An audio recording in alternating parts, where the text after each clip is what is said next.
Donc il faudra payer extra.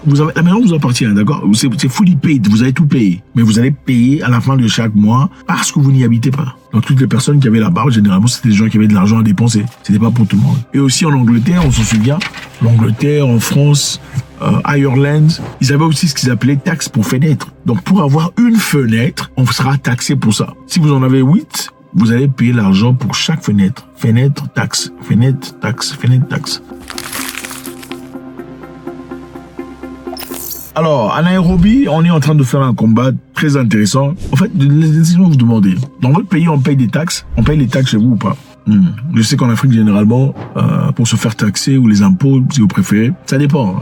Dans certains endroits, en tout cas dans beaucoup de pays, on ne paye pas essentiellement le chiffre exact de l'impôt, n'est-ce pas? Disons que l'impôt, c'est 20% des revenus. Généralement, on ne paye pas vraiment 20% quand on a une entreprise. Dans beaucoup de pays, on peut coopérer, discuter un peu avec l'agent. Monsieur l'agent, vous voyez, je peux pas faire 20%, mais je pourrais vous donner 7%. Et l'agent dit, non, messieurs, 7%, c'est trop peu. Faites 12%.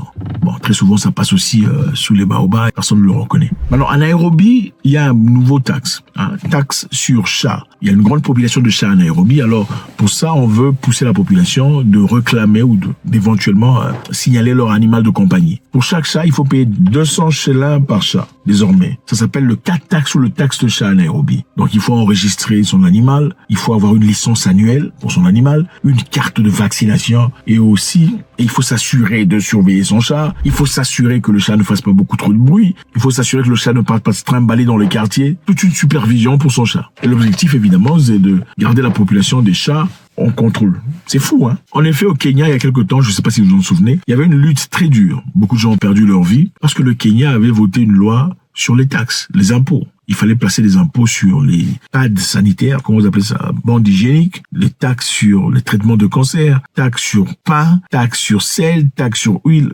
Complètement fou. I'm out today because I think this government has decided that they own this country. They don't own this country. We actually own Kenya. And I think that's what they're forgetting. So we are just here to remind them that Kenya belongs to all of us. En fait, le gouvernement kényan disait qu'ils avaient beaucoup de dettes. Donc, ils avaient reçu beaucoup d'argent venant des organisations financières, telles que le World Bank, le FMI. Alors, comme ils étaient tellement endettés et qu'ils ne pouvaient plus demander de l'argent, leur moyen alternatif était de retirer de l'argent de la population. Mais malheureusement, ils l'ont pas fait de la meilleure manière. Leur manière de le faire, c'était de taxer la nourriture, taxer le pain. Imaginez-vous très malade, atteint d'un cancer, partant à l'hôpital et on vous dit qu'il faudrait, en plus du traitement que vous prenez, payer des impôts sur le traitement de cancer. C'est quelle insulte, ça? On se sentirait certainement insulté, même si on était que membre de famille.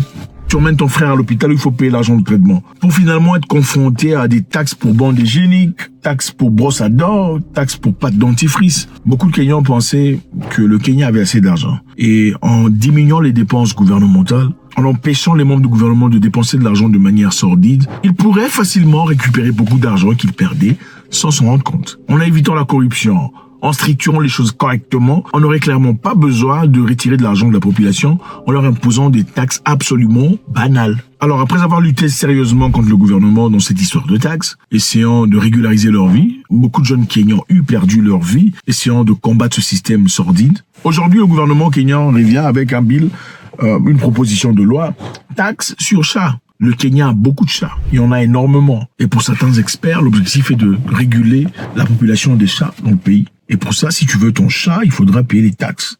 Taxes pour registre, taxes de licence, taxes de vaccination. Il faut s'assurer que ton chat ne fasse pas trop de bruit. Il faut t'assurer que ton chat ne part pas se trimballer dans le quartier sans surveillance. Ils disent qu'au Kenya, il y a eu l'année passée plus de 2000 décès causés par la rage. Donc, vous savez, la rage, généralement, c'est dû à un animal infecté qui vous mord et vous contamine. Et malheureusement, ça n'a pas de symptômes. Et quand les symptômes commencent à se montrer, c'est-à-dire que c'est la fin, c'est irréversible. Le symptôme majeur, c'est une peur effroyable d'eau. Donc quand vous donnez de l'eau à une personne atteinte de rage, elle tremble comme ça et puis voilà. Et en ce moment-là, c'est-à-dire que c'est la fin.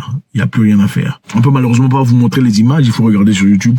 Si on le fait, on va être sanctionné. Donc, au Kenya, l'année passée, il y a eu plus de 2000 décès causés par la rage. Maintenant, c'est pas la première fois qu'il y a des taxes malades. C'est taxes malades, n'est-ce pas? C'est malade comme taxe pour ceux qui sont amoureux d'animaux domestiques. Ils sont désormais obligés de payer des taxes chaque mois. Enfin, bref. C'est pas la première fois qu'il y a des taxes complètement malades dans le monde. Ok. Il y a, par exemple, en Italie, il y a Sunshine Tax. Sunshine Tax en Italie, c'est un impôt qui a commencé depuis très longtemps. Il s'agit ici d'être taxé pour le simple fait de s'asseoir dehors dans son véranda ou d'aller boire quelque part pendant le sunshine, pendant le soleil, quand le soleil est en train de se coucher. Il y a les taxes que les entreprises payent pour ça, pour mettre des chaises dehors, sous le soleil. Pendant qu'en Afrique, vous le prenez pour grande tête. C'est-à-dire pendant qu'en Afrique, vous le négligez. Ça ne vous dit rien. En Italie, pour s'asseoir sous le soleil, comme ça, vous ne le savez peut-être pas, mais en taxe, il y a des impôts pour ça. C'est malade, n'est-ce pas? Au Canada, par exemple, il y a le taxe pour vacant home. Vacant home, c'est le taxe pour maison vide. Maison vacant. Donc, si vous arrivez d'avoir peut-être 2 maisons et que l'une de votre maison, vous l'occupez pas beaucoup, vous serez taxé par le gouvernement. But for the people who choose to keep units empty all the time, we're saying you're making a choice. It is your choice, but there's a cost to that choice because you are denying some person in Toronto who needs a home the opportunity to live in that unit you're choosing to keep empty. Donc, il faudra payer extra.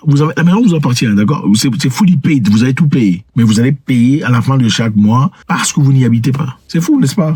Pendant qu'il y a des gens en Afrique qui ont 5, 6, 7 maisons, tout ça. Au Danemark, il y a taxe pour gaz. Taxe pour gaz, oui, vous pouvez vous imaginer, c'est-à-dire quand vous émettez des gaz, on va vous taxer pour ça. Bon, je sais qu'il y a beaucoup de gens ici qui pètent trop. Il ne s'agit pas de vous. L'émission de gaz sur l'atmosphère, donc de diminuer le réchauffement climatique. Vous serez taxé sur le nombre de paies effectuées par vos animaux. Importantly, all money raised from charges on emissions will be recycled back into the system to fund further research, tools and technology. C'est fou, n'est-ce pas?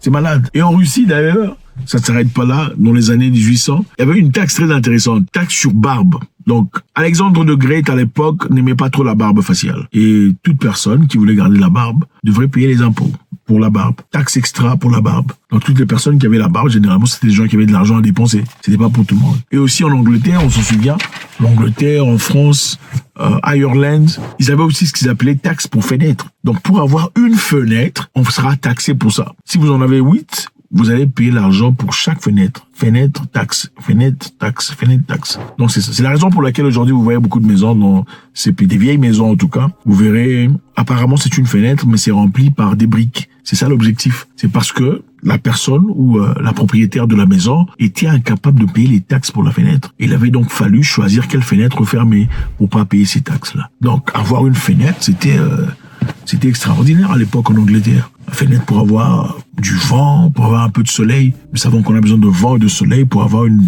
vie assez adéquate, assez équilibrée, pour éviter les maladies, tout ça. Fou, hein? Taxe par fenêtre. Ouais, aujourd'hui, vous avez des fenêtres, 12, 15 fenêtres, vous vous en foutez. C'est donc ça. Donc, les impôts au Kenya sur les animaux, les chats, seulement savoir ce qu'on pensait. Qu'est-ce qui est plus fou dans cette histoire? Taxe pour le soleil, taxe pour maison vide, taxe par paix, taxe pour barbe, taxe par fenêtre. Il y en a des tas. Faites-moi savoir ce que vous en pensez, c'est toujours avec beaucoup de plaisir. God bless.